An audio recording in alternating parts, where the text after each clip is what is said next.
Antes que nada, muchísimas gracias a la doctora Leti Flores Farfán por la invitación para poder estar aquí con ustedes, para poder trabajar este tema, que es un tema que me había interesado hace tiempo, pero que por distintas razones nunca había tenido el espacio y ahora fue la razón perfecta para poderme dedicar a él y poder entrar a ver qué es lo que Spinoza dice acerca de este tema. Y pues bueno, me he encontrado una serie de cosas un poco negativas, y que ya les diré, pero también quiero hacerles una propuesta. Por una parte, este trabajo, lo que les voy a presentar, está compuesto en tres secciones. La primera de las secciones, lo que voy a hacer es presentar la visión o la concepción positiva que tiene Spinoza de los animales, lo que voy a llamar la horizontalidad ontológica, desde la cual él va a considerar que los animales son como los seres humanos en cuanto a que son seres sintientes, ellos tienen afectos, tienen sentimientos, tienen percepciones, se representan al mundo. Entonces, en este sentido, desde esta perspectiva, los animales no son diferentes a los seres humanos, son iguales. De hecho, esta horizontalidad ontológica va a dar el mismo poder de unos sobre los otros, para Spinoza. Entonces, esa sería la primera sección.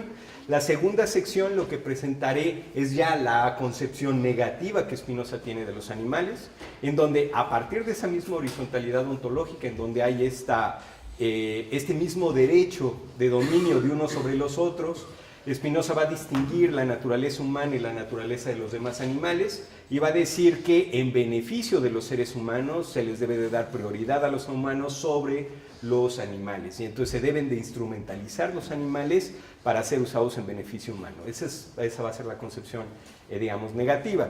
Y ya en la última sección, la tercera y última sección, lo que voy a presentar es a partir de una formulación mía, en donde pues, lo que voy a hacer es jerarquizar estos mismos principios metafísicos y físicos de Spinoza, plantear una posible posición en donde tengamos la utilidad tanto de animales como de seres humanos, ¿no? A partir de los mismos principios spinozianos, pero eso ya no es Spinoza, ¿no? Ya esa es una propuesta que yo hago a partir de su pensamiento. Entonces, eso es importante porque él se queda pues, con la idea de la instrumentalización, que es lo que les voy a presentar, ¿sí? Entonces, esas serían las tres secciones. ¿Cuánto tiempo más o menos tendríamos? Tenemos como media hora de media hora cada uno. Excelente. Y luego pasamos al diálogo con todos. Excelente, entonces media hora. Muy bien. Voy a leer unas partes, otras las voy a comentar. Entonces, comienzo leyendo. En el Tratado Teológico Político, Spinoza resume sus propuestas ética y política en tres objetos que podemos desear los hombres honestamente. Esto es importante, una advertencia. Voy a estar usando el término hombres para referirme de manera general tanto a varones como a mujeres. Esto por estar utilizando en contraparte el término animal para referirme a los animales no humanos, ¿sí? Entonces, por cuestiones nada más de, digamos, como de economía, ¿no? Terminológica. Entonces, bien, los tres objetos que podemos desear honestamente los hombres son, primero, entender las cosas por sus primeras causas. Segundo, adquirir el hábito de la virtud o dominar las pasiones. Y tercero, vivir en seguridad con un cuerpo sano. El primer objeto, el conocimiento de las cosas por sus primeras causas, será indispensable para la ética y para la política, pues se trata del conocimiento adecuado tanto de los principios metafísicos como de los principios físicos, que a su vez explican qué son los cuerpos animales y los cuerpos humanos. El segundo objeto, adquirir el hábito de la virtud o el dominio sobre las pasiones, es uno de los pasos indispensables de la ética, pues Spinoza fundamenta esta disciplina en la metafísica y en la física. Por último, el tercer objeto, vivir en seguridad con un cuerpo sano, es la tarea de la política. La concepción spinoziana acerca de los animales está relacionada con estos tres objetos, en cuanto que el filósofo holandés aclara qué es la naturaleza humana por oposición a la naturaleza de los animales. En esta sección nos detendremos, en esta primera sección, en el primer objeto, mientras que en la segunda sección abordaré los dos siguientes objetos. Bien, los principales principios metafísicos que debemos de entender serán comunes para los cuerpos humanos y para los cuerpos animales, a saber que solo hay una sustancia, según Spinoza, que es el principio activo de todo, pues todo lo existente es una modificación de esta única sustancia. Si bien Spinoza identifica esta única sustancia con Dios, no se trata de la divinidad de la tradición judeocristiana. Un rector trascendente a la naturaleza y a los hombres que piensa y juzga todo antes de crearlo o destruirlo. El Dios espinociano es inmanente y permanece en sus obras como su particular actividad, precisamente. De ahí que la actividad de los modos no es sino la misma actividad de la única substancia bajo la particular modificación de la esencia y a través de los cuerpos que reorganiza. Por su parte, los principios físicos que debemos entender también serán comunes para los cuerpos humanos y para los cuerpos animales. A saber, que debido al paralelismo entre los atributos de la extensión y del pensamiento, todos los individuos o cuerpos compuestos están animados en diversos grados. Es decir, el pensamiento tiene una idea de cada cuerpo, o lo que es lo mismo para Spinoza, cada cuerpo tiene un alma. ¿Acaso esto significa que una piedra o un caballo piensan como los hombres? Para responder negativamente a esta pregunta, Spinoza desarrolla la noción común de naturaleza humana por oposición a la noción común de naturaleza de los animales. Cabe decir que las nociones comunes son ideas adecuadas que la razón forma a partir de las propiedades de las cosas, pero no corresponden a una esencia en particular. Por ejemplo, no hay esencia de la naturaleza humana en general, sino esencias concretas de hombres. Ahora, la especificidad y diferencia entre los modos se encuentra en la particular esencia de cada uno.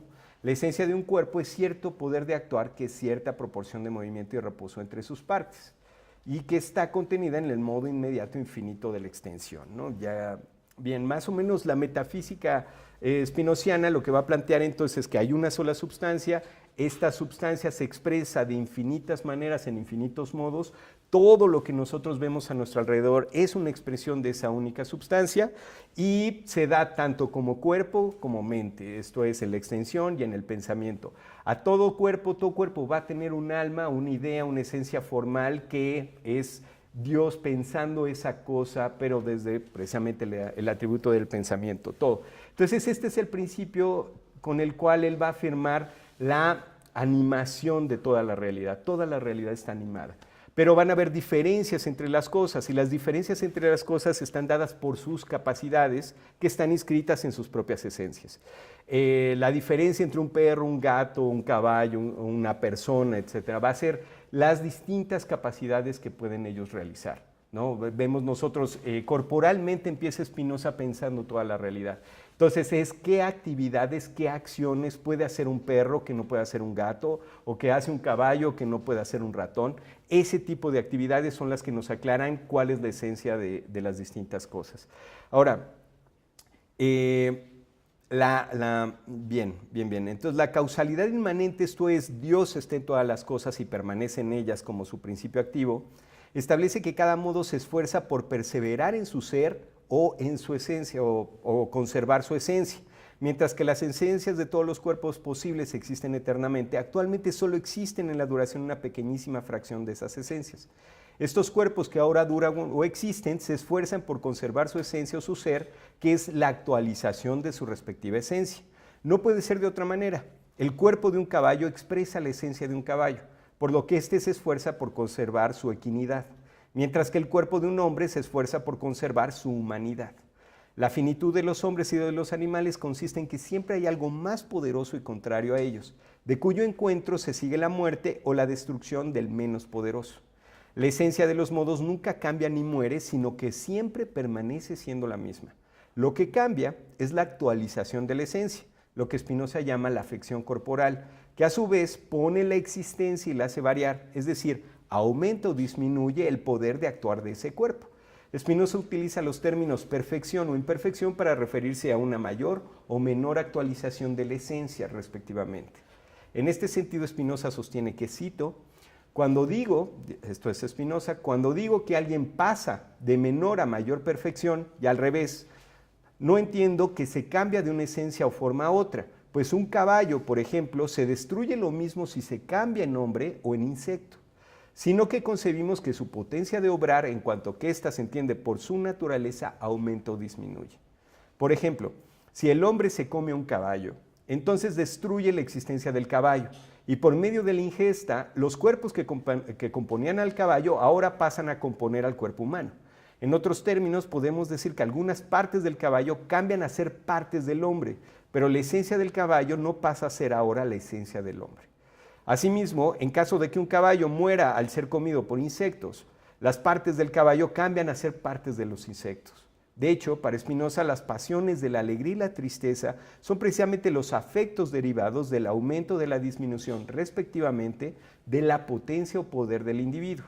Y esta capacidad de sentir y de tener pasiones es común tanto a los hombres como a los animales. Si bien Spinoza afirma que todos los individuos están animados, agrega que están animados en diversos grados. Así el holandés sostiene como regla general lo siguiente, cito: cuanto más apto es un cuerpo para hacer o padecer más cosas a la vez, más apta que las demás es su mente para percibir a la vez más cosas. Y cuanto más dependan de él solo las acciones de un cuerpo y menos concurran con él en su acción otros cuerpos, tanto más apta para entender distintamente su alma. Termina la cita. Con esto quiere decir que hombres, animales y distintos seres difieren en cuanto a los poderes de actuar y de pensar que posibilita su respectiva esencia. A pesar de que este pasaje utiliza de manera general el término mens o mente, Spinoza suele restringir su uso para referirse al alma de los hombres, a la vez que usa los términos ánima e idea para referirse al alma de los animales y de los demás individuos.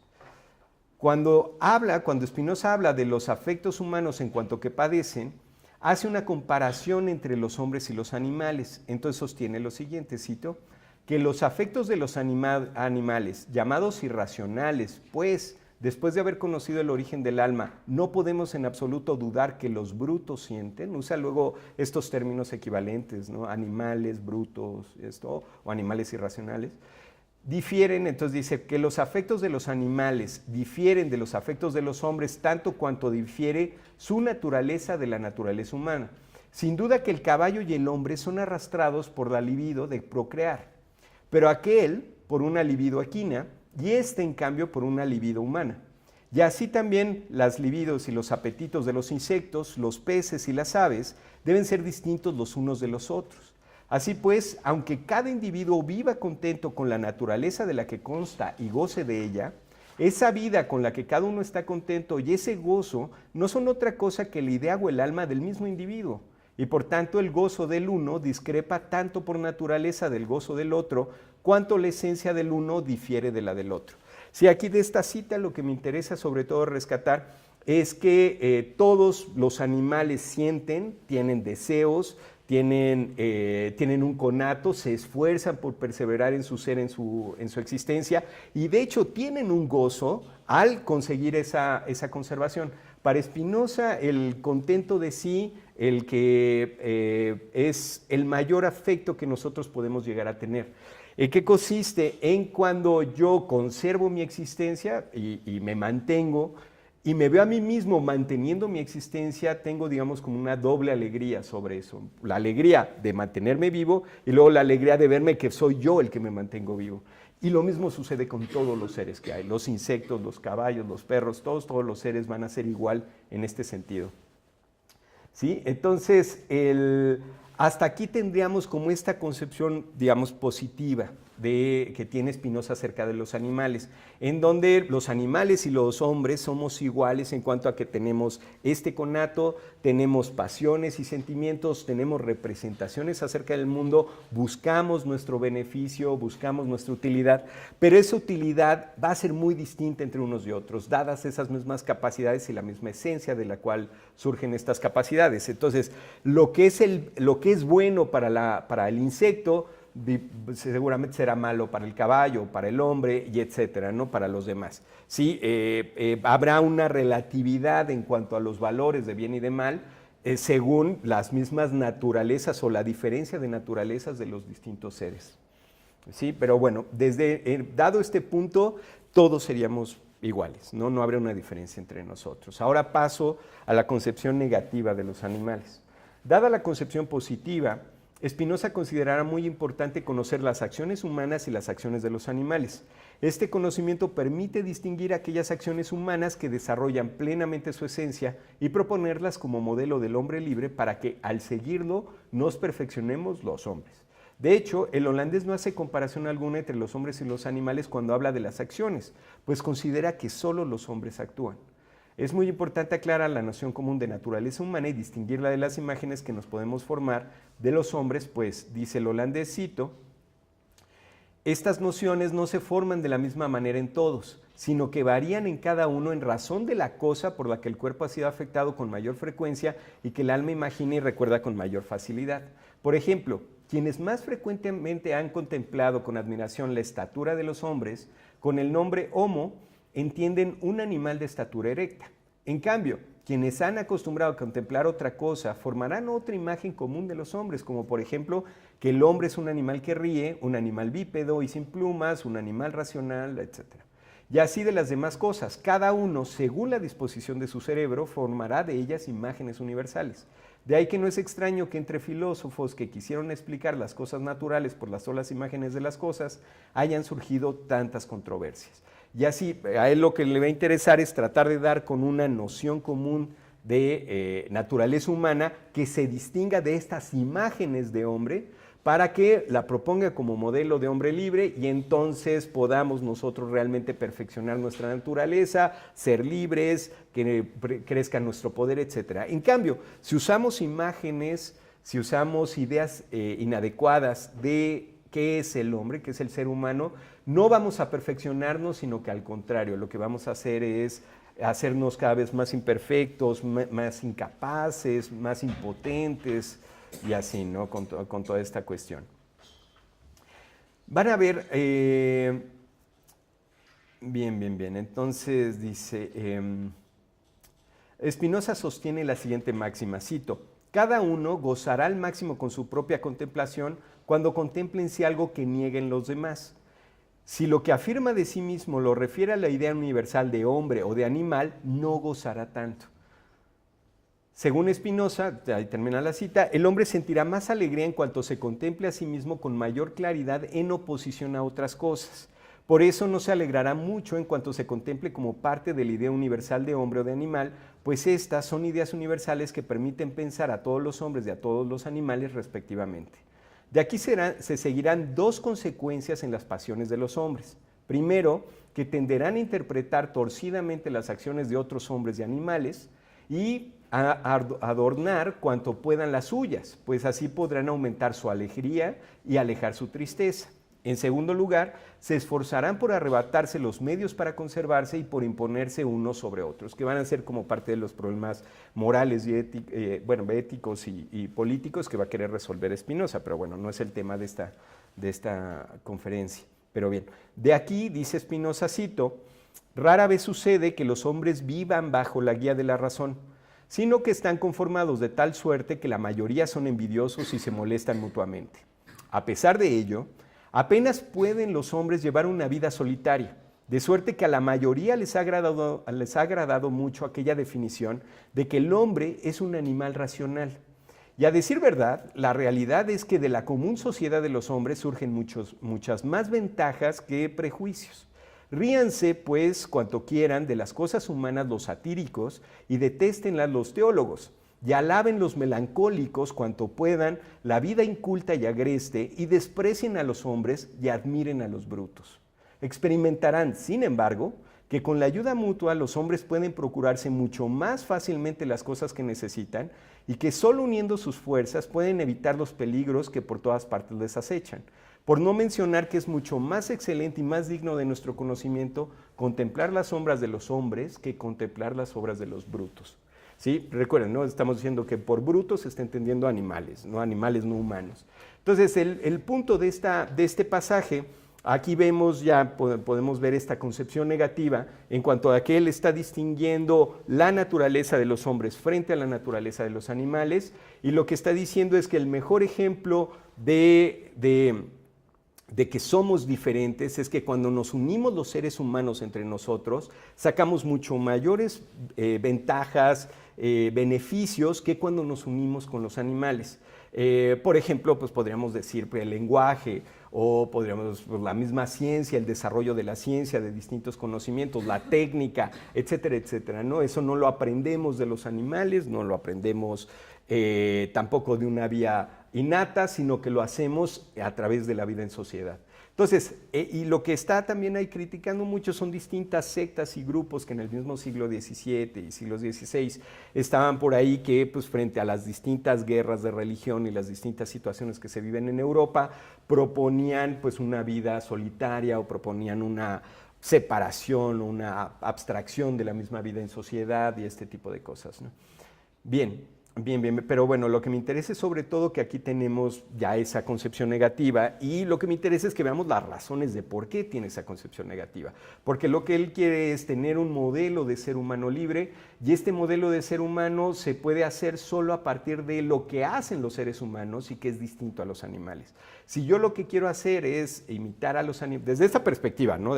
Desde la perspectiva negativa de Spinoza aquí que estoy presentando, si yo lo que quiero hacer es imitar a los animales, ni lo voy a hacer bien, ni me voy a desarrollar yo de manera plena, ¿no? Bien, entonces continuaré un poquito con eso más adelante. Ahora, a partir del desarrollo de la búsqueda de utilidad para los hombres, Spinoza aclara la instrumentalización de los animales en el siguiente pasaje, y cito, y aquí vienen los pasajes rudos, ¿no?, que pone Spinoza, ¿no? Entonces ahí, la advertencia, ¿no? Bueno, dice Spinoza, aquella ley de no matar a los animales está fundada más bien en una vana superstición y en una misericordia mujeril que en la sana razón.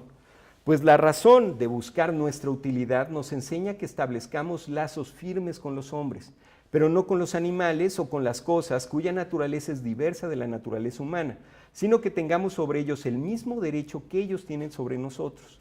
Más aún, como el derecho de cada uno se define por la virtud o potencia de cada uno, los hombres tienen mucho más derecho sobre los animales que estos sobre los hombres. No niego, sin embargo, que los brutos sientan, pero sí niego que por eso no nos sea lícito proveer a nuestra utilidad y usar de ellos según nos plazca, y tratarlos como más nos convenga, puesto que no concuerdan con nosotros en naturaleza y sus afectos son por naturaleza diversos de los afectos humanos, ¿no? Termina la cita. Recordemos que el conato de cada animal o de cada hombre los lleva a intentar imponer su particular esencia en el mundo, pues es el medio para conservarse a sí mismos. De ahí que animales y hombres tengan el mismo derecho de esforzarse por conservar su ser y ejercen este derecho según sus diferentes poderes de actuar y de pensar. Se tiene tanto derecho según se tiene tanto poder de actuar y de pensar. Así como el ser humano buscará humanizar todo lo que encuentra a su alrededor, el caballo intentará equinizar el mundo y así el resto de los animales. Cada uno de los animales, según su misma naturaleza, va a tratar de instrumentalizar el mundo para sí. Entonces, como lo ve Spinoza, la perspectiva de Spinoza es una perspectiva ya dada por el mismo conato, es una lucha, es un conflicto constante no solamente entre animales de distintas especies, sino también entre animales de la misma especie, empezando por el mismo ser humano. ¿Sí? Nosotros vivimos en ese conflicto constante contra otros por recursos escasos o por distintas situaciones o por querer imponer visiones del mundo, etcétera, etcétera, ¿no? Entonces, esa es digamos, con una visión un poco, pero para Spinoza es así. No es esta idea de, él no tiene, si bien dice, identifica a Dios y la naturaleza, no tiene una idea de la naturaleza en un sentido, digamos, como armónico, como de pura convivencia y pura relación simbiótica, etc. No, él como lo ve es como una relación, como lo acabamos de leer, una relación violenta. Ahora, es una relación en donde también hay colaboración. Hay colaboración a veces obligada, a veces consensuada, pero es posible la colaboración y eso es por ahí por donde me va a interesar retomar esta siguiente parte, ¿no? Entonces, bien, aquí continúo con los otros dos, ahora sí continúo por acá. Muy bien, muy bien. Entonces, por ejemplo, y una de las cosas que va a intentar hacer Spinoza va a ser no solamente aclarar esta instrumentalización desde la perspectiva metafísica y luego desde la perspectiva física, sino incluso también desde la perspectiva bíblica, ¿no? Como sabrán, Spinoza precisamente realiza este libro, el Tratado Teológico Político, con vistas a aclarar, lo que va a intentar hacer es desteologizar la política y va a querer aclarar en qué consiste el Estado hebreo y cuáles son las razones detrás de la ley mosaica y situaciones como esta, ¿no? Bien, entonces lo que nos va a decir Spinoza es que dice, ¿no? Que según Spinoza, la escritura también avala su concepción de los animales. Esto lo encontramos en cuanto sostiene que la historia de Adán es una invención de Moisés para simbolizar que el hombre no nace libre, es decir, que no nace capaz de determinarse por sí solo a existir ni a obrar.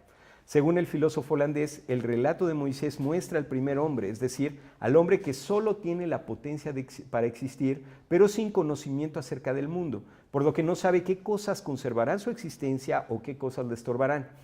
Ese conocimiento lo empieza a adquirir en cuanto come el fruto del árbol de la ciencia del bien y del mal, pues se trata, según Spinoza, del bien o del mal para la conservación de su propia existencia. Al comer el fruto, el hombre empieza a adquirir ese conocimiento por experiencia, es decir, por prueba, error y acierto.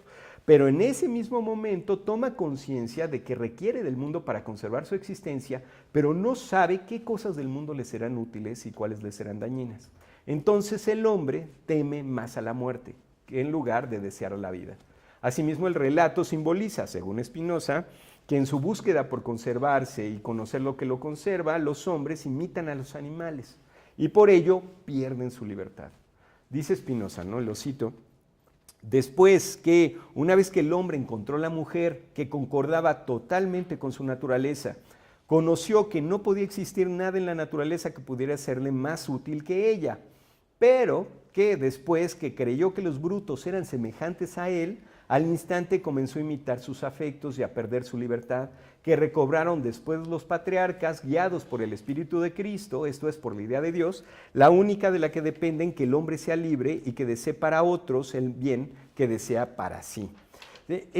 Lo que Spinoza va a estar entendiendo por Espíritu de Cristo es precisamente esta noción común de naturaleza humana que él va a tomar como modelo de hombre libre, que es aquello que en verdad beneficia a cualquier ser humano, que siempre pone su existencia, que siempre la conserva y que le permite comprender mejor todas las cosas. Entonces no son bienes excluyentes o exclusivos, sino bienes comunitarios, si podemos decirle así, y que podemos nosotros entenderlo como, por ejemplo, las virtudes, como solidaridad o como fortaleza de ánimo, distintas cosas.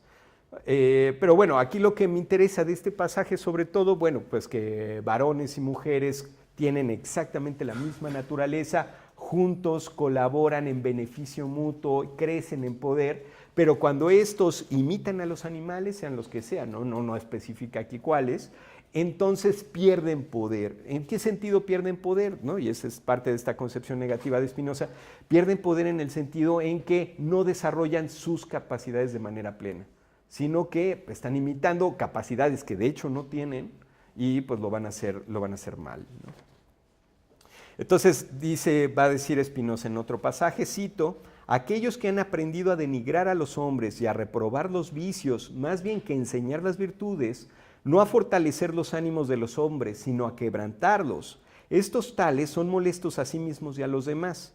De donde resulta que muchos, por excesiva impaciencia de ánimo y falso celo por religión, prefirieron vivir entre los brutos más bien que entre los hombres. Entonces a Spinoza le parece que las personas que toman este camino, ¿no? Tipo San Francisco de Asís, bueno, no lo menciona ni lo cita, pero tipo alguien que en verdad abandonara completamente el mundo social, abandonara la esperanza de poder hacer un trabajo de colaboración y de aumento de poder entre congéneres, a favor de irse pues lejos de la sociedad y vivir entre los animales, a él le parece que es la mayor impotencia y la mayor esclavitud hacia las pasiones.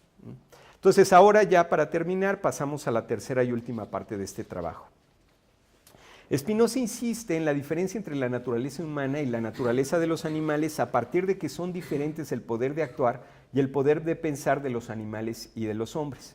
Desde esta perspectiva, Spinoza argumenta su tesis negativa, a saber que los hombres deben instrumentalizar a los animales en nuestro beneficio y no debemos de detener esta instrumentalización ni siquiera al sentir empatía por los animales. De esta posición podemos también concluir que Spinoza argumenta que nuestra prioridad como hombres es buscar el beneficio de todos los hombres antes que buscar el beneficio de los animales. Y en los argumentos encontramos que la ayuda mutua nos permite conocer mejor la misma naturaleza humana y perfeccionarnos, esto es, humanizarnos más a nosotros mismos y humanizar más al mundo. Empero, podemos intentar ir más allá de Spinoza con algunas de las principales tesis de su metafísica y física que hemos revisado en este trabajo. En primer lugar, tendríamos esta tesis de la horizontalidad ontológica, según la cual las esencias de los modos expresan la misma esencia de la única substancia. En segundo lugar, el conato, según el cual la existencia es la actualización de la esencia o el esfuerzo por conservar su ser. Y en tercer lugar, el beneficio mutuo de la sociedad, según el cual la unión de los hombres trae beneficios mutuos. Pues bien, podemos llevar más lejos una de las posiciones spinozianas sobre las otras. En particular, la posición política de la unión entre individuos para formar un individuo mucho más fuerte que piensa y actúa como uno solo. En esta unión de individuos, lo que se pedirá es el desarrollo de las particulares esencias de los individuos, de aquello que tienen en común, así como de la articulación de las diferencias entre las existencias. La naturaleza humana es el denominador común para articular los deseos y beneficios para los hombres. En Spinoza encontramos dos formulaciones diferentes de los valores, una subjetiva y otra objetiva. La formulación subjetiva establece que los valores son formulados en función de los deseos particulares de cada hombre, que han sido formados por medio de sus particulares experiencias de afecciones corporales. Pero, a partir de experiencias colectivas como la ayuda mutua o la solidaridad, el hombre puede formar una noción común de naturaleza humana y formular objetivamente los valores. Esto lo pensamos desde la razón como noción común. La idea de la naturaleza humana es la noción común que la razón colige a partir de la comprensión adecuada de distintas esencias humanas. Se trata solo de una noción cuyo referente es cualquier esencia humana, pero no una esencia en particular. Desde aquí podríamos preguntarle a Spinoza qué es lo que hace que dos esencias humanas sean humanas, sin caer en una petición de principio, pues dado que la noción común no es una cosa existente, la noción de naturaleza humana no puede ser un criterio para identificar a dos esencias como humanas. Se podría argumentar que es el producto de la actividad conjunta lo que hace que sean esencias humanas, pues el mismo texto supone que entre las acciones conjuntas de distintos seres son hombres aquellos que se entienden más fácilmente y que producen más cosas. Pero también se podría contraargumentar que podría suceder que una persona se entienda más fácil con un animal que con un ser humano en cierta acción conjunta. Por ejemplo, el jinete con su caballo o el policía antinarcóticos con su perro. La pregunta que Spinoza nos debe de responder es una pregunta que él mismo no formuló, a saber, ¿el argumento de la utilidad mutua por la unión de los hombres acaso no es una instrumentalización del hombre a la manera como se instrumentaliza a los animales? Para Spinoza no se trata de la misma instrumentalización porque el hombre obtiene mayores beneficios y los obtiene con mayor facilidad, a la vez que es capaz de comprender con mayor adecuación su propia naturaleza, cosa que no podría conocer clara ni distintamente con los animales. Pero aquí surge una segunda pregunta para hacerle a Spinoza, que tampoco él formuló, que es ¿cuál es el criterio para instrumentalizar a los animales? El criterio para instrumentalizar a los animales es el beneficio que los hombres obtienen. Por ejemplo, podemos pensar en la equitación como criterio para instrumentalizar a los caballos, en el arado para instrumentalizar a los bueyes, en la protección del rebaño del hogar para instrumentalizar a los perros, etc. Estas actividades desarrollan en cierto grado la naturaleza de cada uno de estos animales, pero debido a que tenemos una naturaleza distinta, la perspectiva humana sería incapaz de decir cuál es el desarrollo óptimo de cada animal. Por ejemplo, la equitación es su desarrollo, pero para nosotros. Pero los caballos son capaces de hacer muchas más actividades que redundan en su propio beneficio y que quedan fuera de la equitación o fuera del ámbito de la utilidad humana. Lo mismo para todos los demás animales. Es más, no podríamos decir que la compañía de los animales como los perros o los gatos es su desarrollo óptimo, pues no deje de ser una instrumentalización para nuestro beneficio, aunque ellos puedan también beneficiarse por ello. Por ejemplo, pueden vivir más años o pueden vivir con una mejor salud que si vivieran al margen del cuidado humano. Por lo mismo, nos urge hacer una nueva pregunta, ¿no? Si es posible una relación no instrumental entre seres humanos y animales. Y podemos formular esta pregunta en los siguientes términos. ¿Hay parcelas comunes a la naturaleza humana y a la de los animales, de modo que su conocimiento adecuado aumente el poder de ambos? En la primera sección de este trabajo he presentado esas parcelas comunes, a saber, los principios metafísicos y físicos. Ahora se trata de buscar que estos nos permitan formar una noción común de animal que incluya al hombre.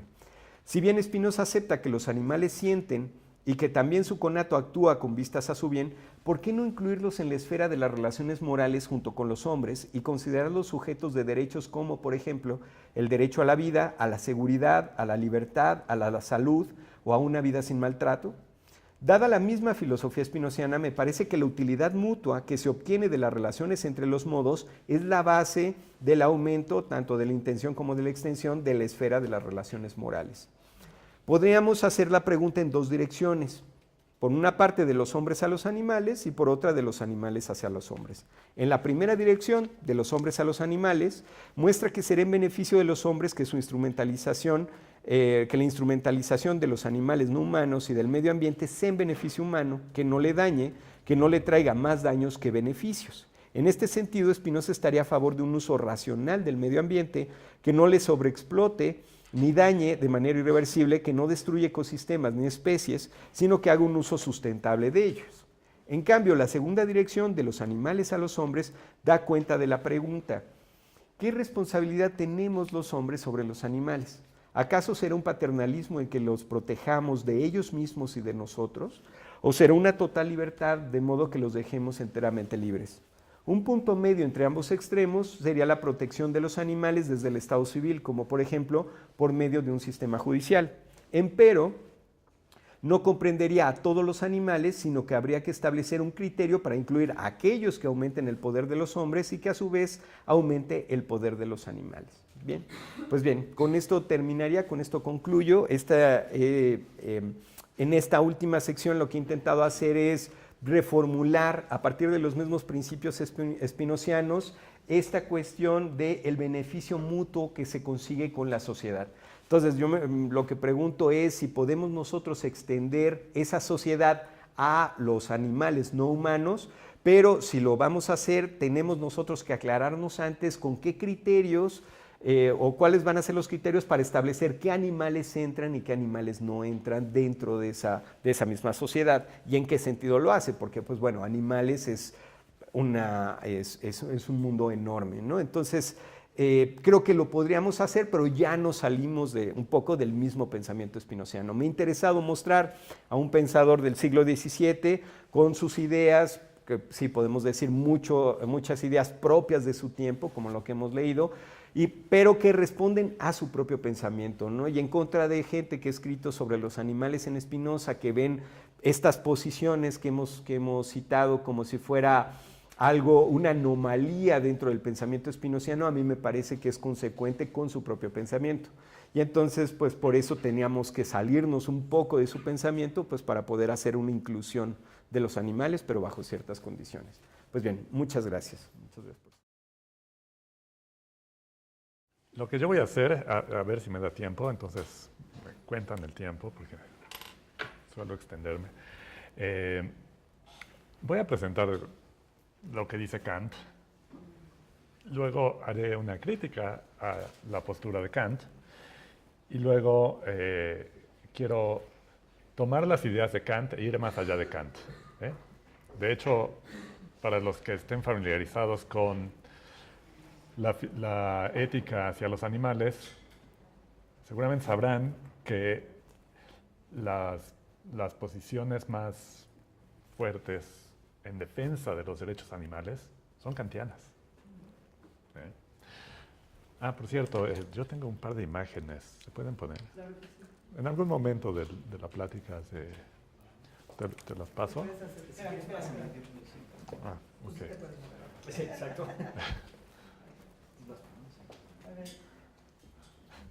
Bueno, en algún momento me referiré a ellas. Entonces, yo empiezo con esto.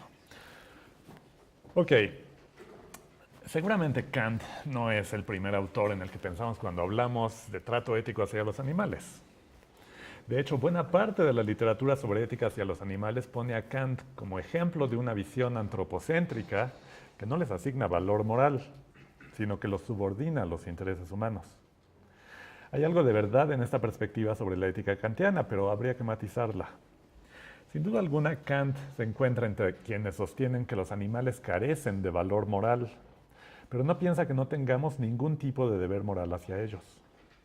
Sostiene que sí tenemos deberes hacia los animales, pero que estos deberes son indirectos, es decir, nuestros deberes hacia los animales son en realidad deberes indirectos que tenemos hacia los seres humanos. De hecho, fue Kant quien dio nombre a lo que hoy conocemos como la teoría de deberes indirectos. Así se conoce. Sin embargo, Kant no piensa, como sí lo hizo Descartes, que los animales carezcan de sensibilidad.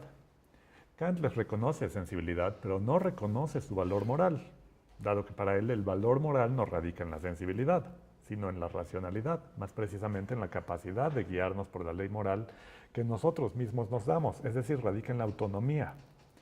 Con todo, la influencia de Kant en la ética ha sido muy fuerte y ha tenido muchas vertientes, de modo que no es raro que haya influido tanto en quienes niegan que los animales tengan valor moral, como en aquellos que no solo les asignan valor moral, sino que les atribuyen derechos. Varias teorías éticas contemporáneas que reconocen derechos a los animales se inspiran en la ética kantiana. Aquí quiero, en primer lugar, exponer las ideas de Kant. Presento algunas objeciones, pero también quiero exponer brevemente la influencia de Kant sobre una de las teorías más influyentes sobre trato ético hacia los animales, que es la teoría de los derechos animales de Tom Regan. ¿Sí? La otra gran influencia o la otra gran representante de la teoría kantiana en ética animal hoy en día es Kristin Korsgaard, pero creo que con dificultad voy a poder exponer las ideas o lo que tiene de kantiano Tom Regan como para meterme a hablar sobre Kristin Korsgaard, entonces la dejo de lado. ¿Sí? Bien, uno de los elementos centrales en la filosofía moral de Kant es la idea de que solo los seres humanos poseen valor moral. Por lo tanto, solo ellos son objetos apropiados de respeto y solo hacia ellos tenemos deberes morales directos. Hay una sólida justificación para esta centralidad de los seres humanos, que tiene que ver con la explicación del origen del valor que da Kant, pero también con la capacidad para autolegislarnos y seguir la ley moral que llamamos autonomía. En su ética, Kant plantea una teoría del valor moral. Según él, siempre que actuamos, lo hacemos pensando en que aquello que deseamos y planeamos es valioso. Sin embargo, esos fines no son valiosos en sí mismos. ¿Sí? O sea, lo que le da valor a la botella de agua es que la deseo, que la necesito, pero la botella de agua en realidad en sí misma no es valiosa. Soy yo el que le atribuye un valor a la botella. ¿Sí? Entonces, esos fines no son valiosos en sí mismos, sino siempre de una forma relativa. Es decir, su valor es relativo a nosotros. La condición de su valor es que nosotros escojamos aquello a lo que le atribuimos valor. Por lo mismo, estos fines pueden jerarquizarse y tienen precio. Pueden negociarse para obtener otros fines.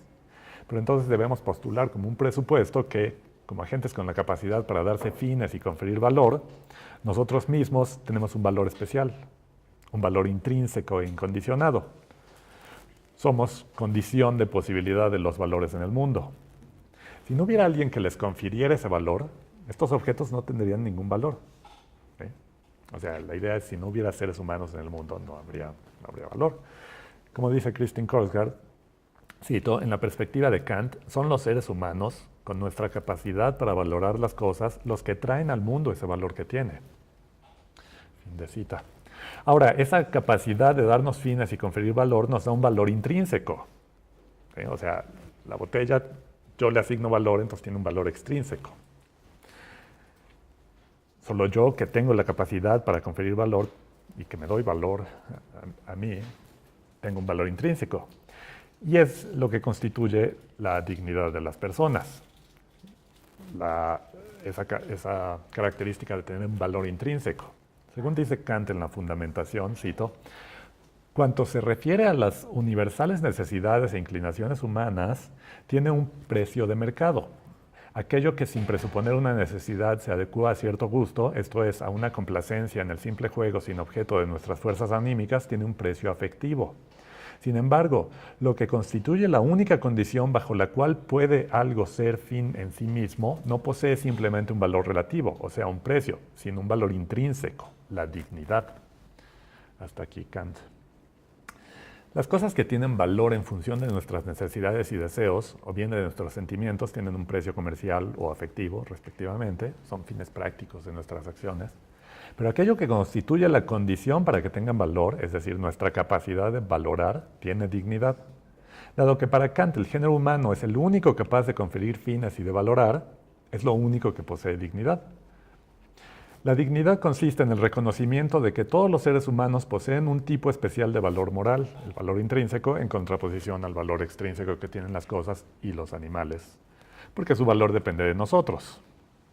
En otras palabras, la capacidad de conferir valor, de proponerse fines para actuar según razones, son lo que nos da ese valor intrínseco incondicionado. Esta condición impone restricciones al modo en que otros pueden tratar a quienes la poseen. Esas restricciones tienen que ver con que aquellos que tienen valor intrínseco no pueden ser tratados como meros medios, sino siempre como fines en sí mismos, no son fines relativos a algo más.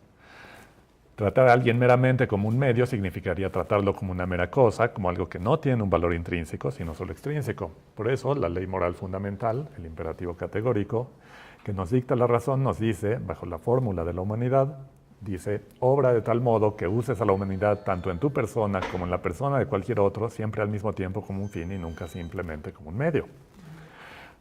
Hay que tratar a las otras personas siempre como fines en sí mismos porque tienen dignidad. No hacerlo significaría tratarlos de modos indignos, sería devaluarlos.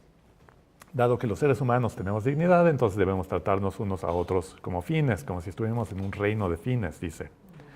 En realidad es la humanidad la que posee la dignidad, según dicen la metafísica de las costumbres. Cito, la humanidad misma es una dignidad, porque el hombre no puede ser utilizado únicamente como medio por ningún hombre, ni por otros, ni siquiera por sí mismo, sino simplemente a la vez como fin, y en esto consiste precisamente su dignidad, la personalidad, en virtud de la cual se eleva sobre todos los demás seres del mundo que no son hombres y sí que pueden utilizarse, por consiguiente se eleva sobre todas las cosas. Está obligado a reconocer prácticamente la dignidad de la humanidad en todos los demás hombres, con lo cual reside en él un deber que se refiere al respeto que se ha de profesar necesariamente a cualquier otro hombre. Hasta aquí podemos ver por qué Kant piensa que solo los seres humanos poseen un valor especial y superior al de los animales, a los que solo les asigna un valor extrínseco. Pero el argumento sigue, porque para Kant no se trata solo de conferir valor y darse fines para actuar, sino también de hacerlo según razones objetivas que los agentes mismos se den, o más propiamente, de lo que la razón les muestre como ley moral o imperativo categórico. Para Kant, del mismo modo que existen leyes que rigen al mundo natural, hay leyes que rigen al mundo moral. Esta es una legislación universal que debe regir a todos aquellos que sean capaces de darse cuenta de estas leyes. Solo los seres racionales son capaces de participar en esta legislación universal y al hacerlo, elevarse por encima del orden natural, que es el orden de la causalidad y el determinismo, y ser verdaderamente libres. Participamos en la legislación moral universal cuando la razón se da a sí misma sus propias leyes y las obedece. Participar en esa legislación también nos da un valor especial porque la legislación misma, al conferir valor moral, también tiene dignidad, según afirma en la Fundamentación. Cito. Si bien la propia legislación que determina todo valor ha de poseer por ello una dignidad, o sea, un valor incondicionado, incomparable, para el cual tan solo la palabra respeto aporta la expresión conveniente de la estima que ha de profesar de un ser racional. Así pues, la autonomía es el fundamento de la dignidad de la naturaleza humana y de toda naturaleza racional. O sea, tenemos dignidad también porque somos seres autónomos. La autonomía es la capacidad para seguir la ley moral que nuestra propia razón nos ha dado porque la misma razón la ha legislado. La autonomía consiste en seguir la ley moral que nos hemos dado a nosotros mismos. Por eso es que la autonomía es el fundamento de la dignidad humana. Nos da un valor superior al del resto de las cosas y los animales. Hace que participemos del orden moral y nos eleva por encima del resto de la naturaleza al darnos la posibilidad de la libertad. Bien, de esta muy sintética exposición de estos aspectos de la filosofía moral de Kant, podemos inferir su visión sobre la cuestión del valor moral de los animales.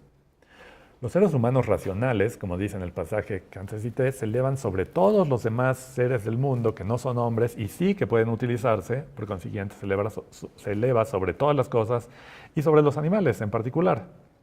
De hecho, Kant es explícito sobre cómo se da históricamente la relación entre los seres humanos y los animales cuando en su texto Comienzo presunto de la historia humana, de 1786, afirma, cito, la razón que eleva a los hombres muy por encima de la sociedad con los animales consistió en que comprendió el hombre que él constituía el genuino fin de la naturaleza y nada de lo que rebulle sobre la tierra podía hacerle en esto la competencia. La primera vez que dijo a la oveja, la piel tuya la naturaleza no te la ha dado para ti sino para mí, y se la quitó y se vistió con ella, esto viene del Génesis, está citando el Génesis Kant, tenía ya conciencia de su privilegio, que en virtud de su naturaleza le colocaba por encima de todos los animales, que ya no consideraba como compañeros en la creación, sino como medios e instrumentos puestos a disposición de su voluntad para el logro de sus propósitos. Hasta aquí Kant. El surgimiento de la razón les indica a los seres humanos su superioridad sobre los animales y los autoriza a disponer de sus vidas como medios para sus propios fines. Kant traza una distinción tajante entre los animales y los seres humanos. Mientras que los seres humanos poseen racionalidad, los animales no. De lo que hemos analizado hasta ahora se infiere que la carencia de racionalidad hace que los animales no tengan la capacidad de conferir valor y de escoger sus fines. Tampoco pueden seguir las razones derivadas de la ley moral, ni son autónomos moralmente, por ello no tienen valor moral. Así, los seres humanos son fines en sí mismos y moralmente valiosos. Los animales no. Nosotros tenemos dignidad, ellos no. Los seres humanos no pueden ser utilizados como meros medios, los animales sí. Los seres humanos tenemos una característica que nos hace objetos de una atención moral exclusiva. Los animales no son objeto de consideración moral y no tenemos obligaciones hacia ellos. De hecho, dice Kant, el hombre no puede tener ningún deber hacia cualquier otro ser más que hacia el hombre. Seres humanos y animales nos encontramos en categorías morales diferentes. Los animales no tienen un valor moral propio, de modo que tenemos libertad de tratarlos como mejor nos parezca. Más precisamente, los animales son objetos de consideración moral solo en la medida en la que lo que hagamos con ellos pueda afectar a otros seres humanos. Si tenemos algún deber hacia los animales, es solo de modo indirecto, es decir, únicamente en la medida en que otros seres humanos pueden verse afectados por lo que hacemos a los animales. En las lecciones de ética que recopilaron los alumnos de Kant a lo largo de muchos años, del 75 al 81, y se encuentra allí el texto que mejor explica la posición de Kant con respecto a los animales. Kant dice, los deberes para con los animales no representan sino deberes indirectos para con la humanidad. Según esta teoría, llamada precisamente de los deberes indirectos, los animales no tienen valor moral independiente de nuestros intereses y por lo tanto no es en sí mismo incorrecto causarles daño si esa acción no tiene repercusiones en otros seres humanos o en el carácter de quien se los causa. Entonces, así dice Kant. Tenemos deberes para con los animales, puesto que con ellos promovemos indirectamente los deberes para con la humanidad. Según esto, cuando alguien manda a sacrificar a su perro porque ya no puede seguir ganándose el sustento, no contraviene en absoluto deber alguno para con el perro, habida cuenta de que éste no es capaz de juzgar tal cosa, pero sí atenta con ello contra la afabilidad y el carácter humanitario en cuanto tales, cosas que debe practicar en atención a los deberes humanos. Hasta aquí Kant. Los animales son como las cosas. Según esto, diría Kant, existen únicamente en tanto que medios y no por su propia voluntad, en la medida en que no tienen conciencia de sí mismos, mientras que el hombre constituye el fin. Hasta aquí Kant. Pero es incorrecto ser cruel con un animal o maltratarlo innecesariamente, no porque sea incorrecta en sí misma la crueldad hacia ellos o provocar su sufrimiento, dado que no hay ningún deber moral hacia ellos. El maltrato animal es incorrecto porque quien lo ejerce está renunciando a su propio desarrollo moral y revela un carácter moral vicioso. Esto puede repercutir en su comportamiento hacia sus congéneres, porque quien es cruel con los animales terminará siendo cruel con los seres humanos, con quienes sí tiene deberes morales. esto lo seguimos oyendo hasta el día de hoy.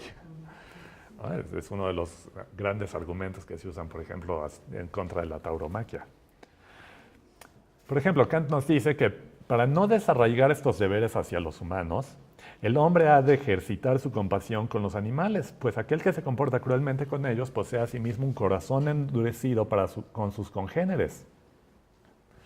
Se puede, pues, conocer el corazón humano a partir de su relación con los animales. ¿Sí? O sea, Kant no era tan malo. Bueno, hasta aquí Kant. Kant incluso hace referencia a la famosa serie de grabados de William Howard, que se llama The Four Stages of Cruelty, que está aquí, que pueden ver. Tal vez se podría ampliar un poco. Es muy famosa, de hecho, ya en la época de Kant era muy conocida. Howard lo que presenta son 4 estados de la crueldad. En el primero, de hecho yo, sin saber que... Ahí está. ¿Sí? Ok. Bueno, les puedo pasar. Si quieren se pueden quedar. Lo que pasa es que son poquitos, no sabía cuánto sacar. Pero aquí pueden ver, en el primer estado, pueden ver cómo la gente está maltratando a un perro aquí abajo, a un cerdo un poco más arriba. ¿Sí? Hay un tipo que parece que tiene toda la intención de pelear un gallo, y acá hay un perro, más arriba hay un perro que está como peleándose con otro perro, y más arriba hay unos tipos que están maltratando un gato.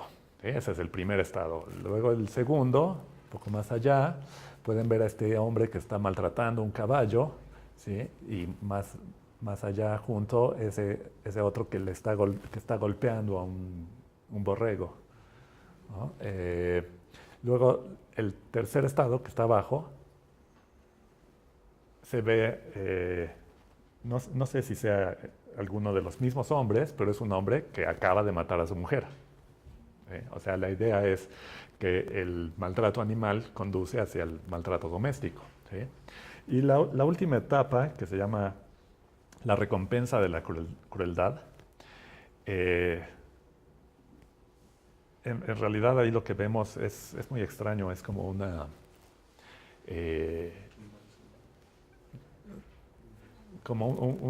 sesión en un anfiteatro de medicina donde un tipo está destripando a otro.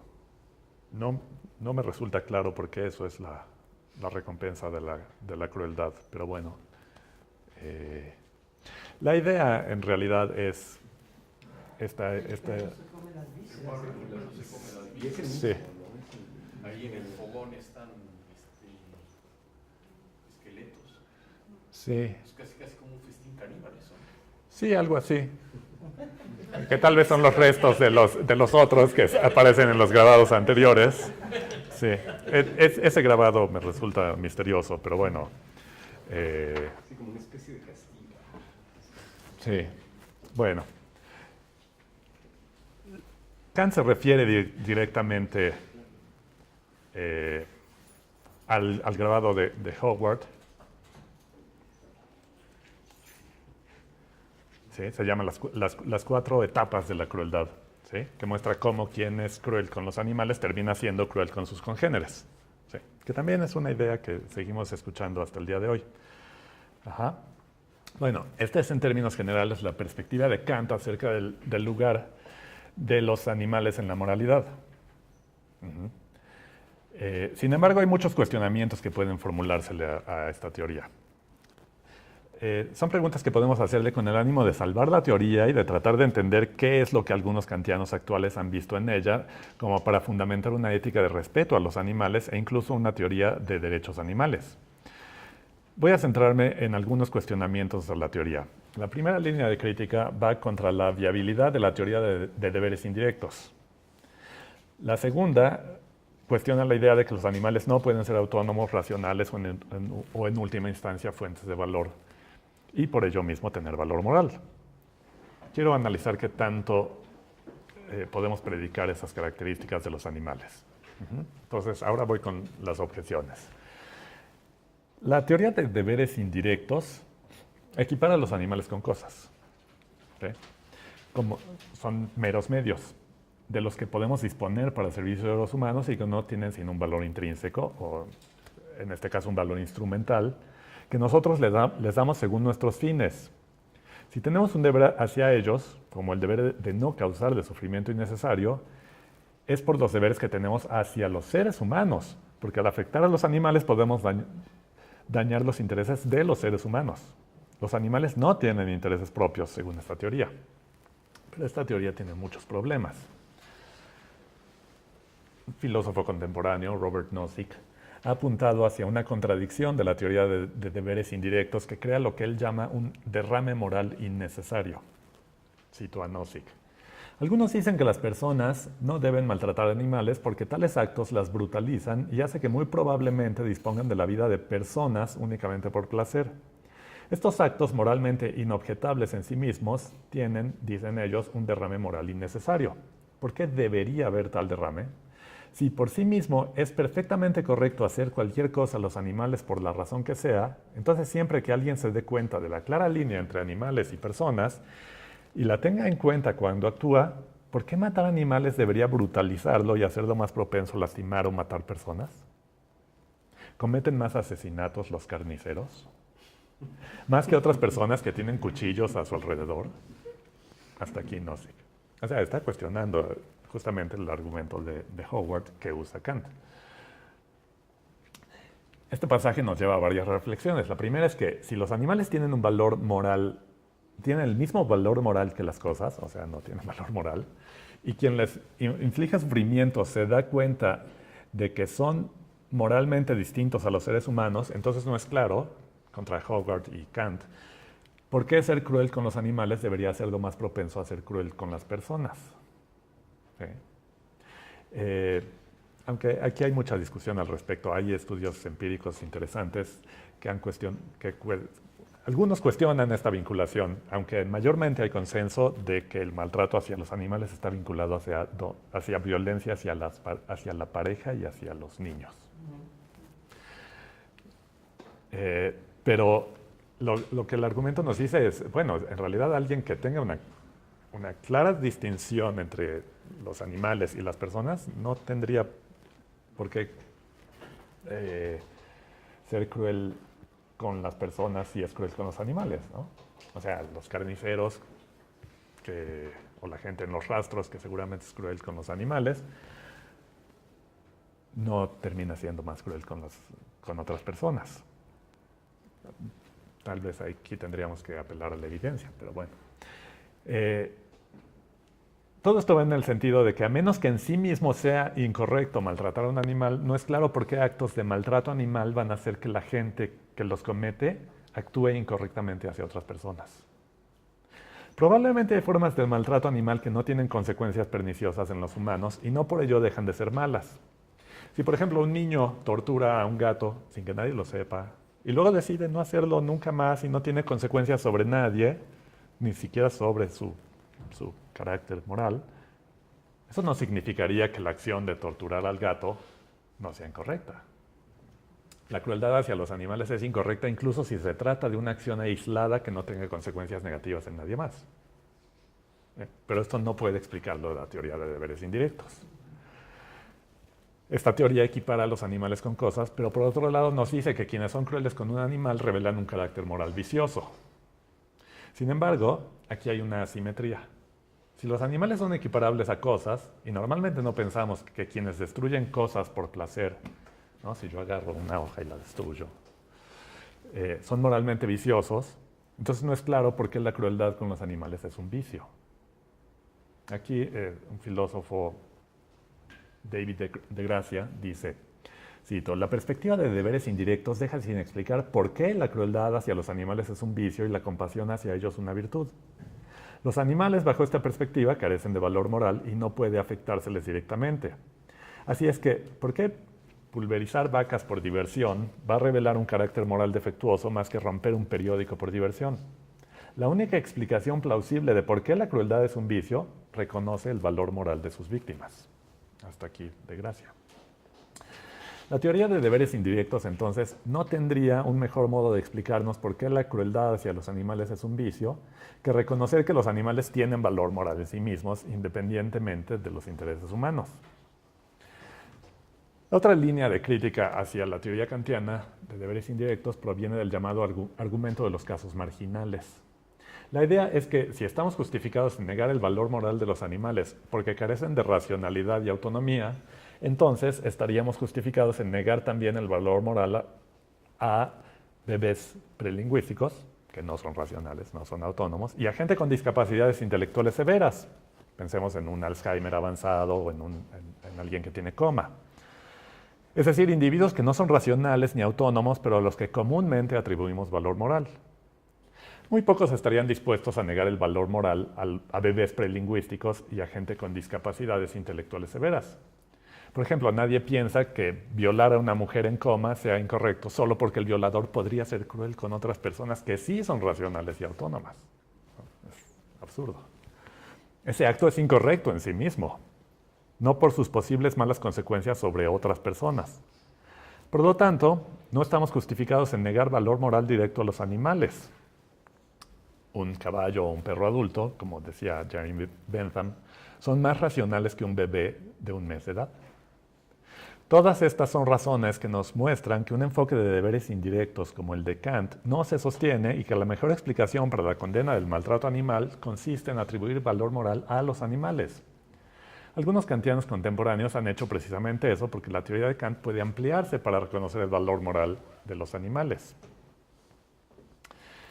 Antes expliqué que para Kant los seres humanos tienen valor moral y dignidad porque tienen la capacidad de valorar y de ser ellos mismos fuentes de ese valor, pero también porque son capaces de regirse por la ley moral que su misma razón les da, es decir, porque son autónomos. Para Kant, estas son capacidades exclusivas de los seres humanos. Los animales no las tienen. Aquí quiero analizar hasta qué punto esto es cierto. Kant compartía con buena parte de los científicos de su época, con Spinoza, por ejemplo, una visión bastante pobre de las capacidades cognitivas de los animales. De hecho, tal vez una opinión bastante más baja que la de algunos de sus contemporáneos, como Hume, quien no duda en ningún momento que los animales son racionales. ¿No? Todo el tratado de la naturaleza humana, Hume va diciendo, mira, así funcionan las capacidades cognitivas en los seres humanos, pues así funcionan en los animales. Y tiene un famoso ensayo en sus investigaciones que dice sobre la racionalidad, sobre la razón de los animales. Pero bueno, esa es otra historia. Para Kant, si otras cosas en la naturaleza tienen una finalidad, los seres humanos son los únicos fines finales que se encuentran en la creación. Solo nosotros tenemos un valor intrínseco e incondicionado que da a nuestra existencia valor moral y dignidad. De hecho, en la crítica del juicio tiene un pasaje fabuloso en este sentido, ya no se lo cito, pero dice, mira, si no hubiera seres humanos en el mundo sería un desierto en términos morales. En términos de valor, no habría valor, ¿no? ¿Quién valora? Entonces, si no hay seres humanos, no hay valor. No habría ningún otro ser que confiriera valor. Se infiere de lo que dice Kant, que los animales no tienen la capacidad de valorar. Pero, ¿es esto cierto? Según la etología cognitiva contemporánea, los animales, y aquí me refiero a, pensemos en animales, en los mamíferos, en los vertebrados, ¿sí? Los animales tienen una vida mental bastante más compleja de lo que Kant pensaba. Los animales son conscientes, capaces de sentir placer y dolor, pero también son, aunque sea en un sentido mínimo, racionales. Son capaces de proponerse fines y de buscar los mejores medios para alcanzar esos fines. ¿Sí? La definición de racionalidad instrumental la cumplen. ¿Sí? Si los animales son racionales, entonces se infiere que pueden elegir entre distintos cursos de acción y pueden deliberar cuál seguir porque les confieren valores distintos. De modo que parece errónea la afirmación de Kant de que sin los seres humanos el universo carecería completamente de valores. Los animales también son fuente de valor. Pero hay otro sentido en el que los animales son fuentes de valor. Son capaces de tener una perspectiva acerca de distintos estados de existencia en los que pueden encontrarse y valorarlos positiva o negativamente. Como dicen los filósofos Sarah Chan y John Harris, cito, valorar la existencia es tener una perspectiva acerca de la deseabilidad de la continuidad de la existencia, y para hacerlo uno necesita tener conciencia de uno mismo como algo que existe a través del tiempo, tener una conciencia rudimentaria de cómo podría ser la existencia futura y saber si uno quiere experimentar esa existencia futura o no. Hasta aquí la cita. Los animales tienen esa conciencia de sí mismos como seres que existen a través del tiempo y de cómo, aunque sea a corto plazo, podría ser su existencia en el futuro. Por ejemplo, de que su existencia puede implicar dolor o placer y pueden saber si quieren experimentar esa condición futura. Los animales son capaces de valorar experiencias de su propia existencia. Si esto es así, entonces podemos presuponer el elemento necesario para atribuir valor intrínseco, según Kant, la posibilidad de ser fuentes de valor. ¿Qué es lo que nos diferencia del resto de las cosas en el universo que tienen un valor meramente extrínseco? Pero no solo diferencia a los seres humanos del resto de las cosas, sino también a los animales que poseen la capacidad de valorar distintos estados de cosas en el mundo, de valorar cosas que pueden ser buenas o malas para ellos. En el caso de los seres humanos, la consideración de que hay cosas que son buenas o malas para nosotros es, como dice Christine Korsgaard, cito, el punto de partida desde el cual construimos nuestro sistema de valores, tomamos esas cosas como buenas o malas de modo absoluto, y al hacerlo estamos tomándonos a nosotros mismos como fines en nosotros mismos. Pero no somos los únicos seres para quienes las cosas pueden ser buenas o malas. Los otros animales no son diferentes de nosotros en ese sentido, por lo que debemos considerar a todos los animales como fines en sí mismos. Fin de cita. Korsgaard tiene una consideración más elevada de la vida cognitiva de los animales que Kant, que le permite ver a los animales como seres que son capaces de valorar sus propias experiencias del mundo como buenas o malas, y a quienes por lo tanto deberíamos tomar como fines en sí mismos. Esta idea de los animales como seres que valoran sus propias experiencias del mundo no es muy diferente de lo que Tom Regan vio como la base para atribuir valor moral a los animales. Aquí podemos hacer el comercial al libro. Sí, al libro. Es la otra imagen, esa. Acaba de salir publicado en español este libro que se llama En defensa de los derechos de los animales. Lo publicó la UNAM y el Fondo de Cultura Económica. La edición original en inglés es del año 1983 y es un libro que definió la agenda sobre derechos de los animales desde entonces y, bueno, tuvimos que esperar hasta el año pasado para que saliera publicado el libro, pero ya está disponible. Entonces, Regan toma la idea kantiana, la ética kantiana, y la toma como base para atribuir valor moral a los animales. A diferencia del utilitarismo, que es con quien siempre se está peleando Regan, que atribuye valor sobre la base de tener una vida consciente y de ser capaces de sentir dolor y placer, para Regan la base para atribuir valor moral a los animales es que ellos son sujetos de una vida, lo cual, dice Regan, implica más que meramente estar vivo y más que meramente ser consciente.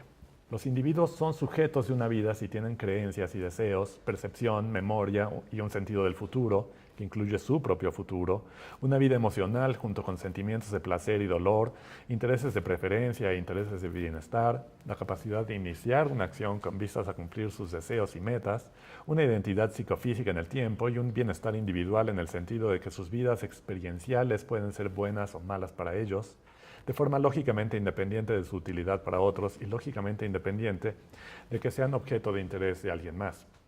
Aquellos que satisfacen el criterio de sujeto de una vida tienen un tipo distintivo de valor, valor inherente.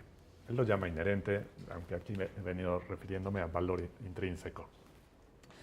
Pero es la idea de que tiene valor en sí mismo, ¿sí?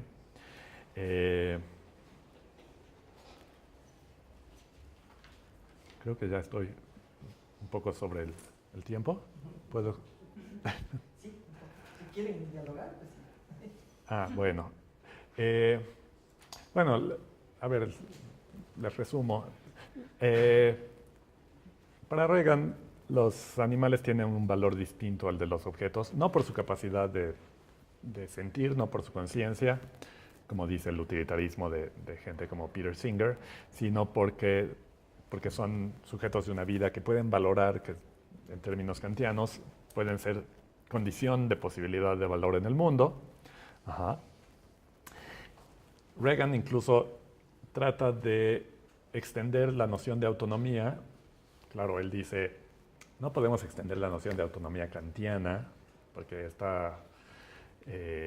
es una concepción muy estrecha, ¿sí? Entonces podemos entender la autonomía en otro sentido, y él habla de autonomía de preferencia, y esa sí la tienen los animales, ¿sí?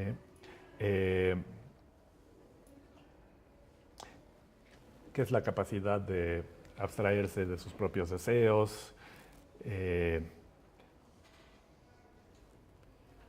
iniciar acciones motivadas por deseos y metas que uno tiene, etc. Entonces hay otro sentido de autonomía que no es el sentido kantiano que podemos predicar de los animales. El problema también con el sentido kantiano de autonomía es que si pensamos que solamente tienen valor aquellos seres que son capaces de darse a sí mismos la ley moral, entonces estamos dejando fuera estos casos marginales, los de bebés prelingüísticos y gente con discapacidades cognitivas severas, de quienes no dudamos que tienen valor moral y que tienen dignidad, ¿sí? Y de hecho, ese mismo argumento va a servir también para decir, tampoco dudamos en atribuir derechos a estos casos marginales, ¿no? Cuando preguntamos sobre qué base atribuimos derechos, y aquí hablo de derechos morales, o sea, no son derechos reconocidos en un código jurídico, no son derechos reconocidos en una legislación, que son derechos legales, sino derechos morales, que no necesitan ser reconocidos en una legislación para tener una justificación. Ese es el tipo de derechos que tienen los animales, ¿sí? Y si pensamos sobre qué base atribuimos derechos a los seres humanos, ¿sí? Parece que no va a ser la capacidad de autonomía o de racionalidad, ¿sí? Porque si no, ¿cómo explicamos la atribución de derechos a los casos marginales? ¿Sí? Pero si queremos incluir a estos casos marginales, a bebés y gente con discapacidades, parece que inevitablemente tenemos que meter a los animales, ¿no? O sea, parece como que van en el mismo paquete. Animales y casos marginales se pierden o se salvan juntos, digamos, ¿sí? Para Reagan, la base sobre la que atribuimos derechos tiene que ver con ser sujeto de una vida, y esto implica tener valor en sí mismo. Implica también, entre otras cosas, la capacidad de ser condiciones de posibilidad del valor en el mundo. O sea, es el mismo criterio que está utilizando Kant, solo que él usa la ética kantiana para extenderla más allá de Kant. También es kantiano porque formula una serie de principios. Él habla de un principio de respeto y de un principio de daño, es decir, de que dado que los animales tienen valor intrínseco, tenemos que respetarlos y no tenemos que dañarlos. Formula otros principios, pero estos son los principales. Y en eso también es muy kantiano, ¿no? Es una ética de principios. Entonces, bueno, creo que sobre esto podemos hablar ahora en la discusión. La idea es que la filosofía moral de Kant da para defender a los animales y defenderlos en un sentido mucho más fuerte del que los defendería, por ejemplo, el utilitarismo de gente como Peter Singer, ¿sí? Porque lo que dice Reagan es que el utilitarismo permite que se pase por encima de los intereses de los animales de modos que una teoría de derechos no, ¿sí? Y de hecho, si ustedes han leído a Singer, él nunca habla de derechos de los animales, a pesar de que se le suele asociar con la idea de derechos de animales. Él repetidamente ha negado que él defienda una teoría de derechos animales, ¿sí? La teoría de Reagan trata de superar a la teoría utilitarista, ¿sí? Aunque tiene algunos de los mismos problemas que termina teniendo el utilitarismo, ¿sí? Pero creo que de eso podríamos hablar si nos centráramos más en Reagan, ¿sí? Aquí solamente quise presentar los elementos de kantismo que tiene la filosofía de Reagan y cómo, a pesar de todas las cosas negativas que puede tener la filosofía de Kant, su filosofía da para ir más allá de lo que él dice. Bueno, pues muchas gracias.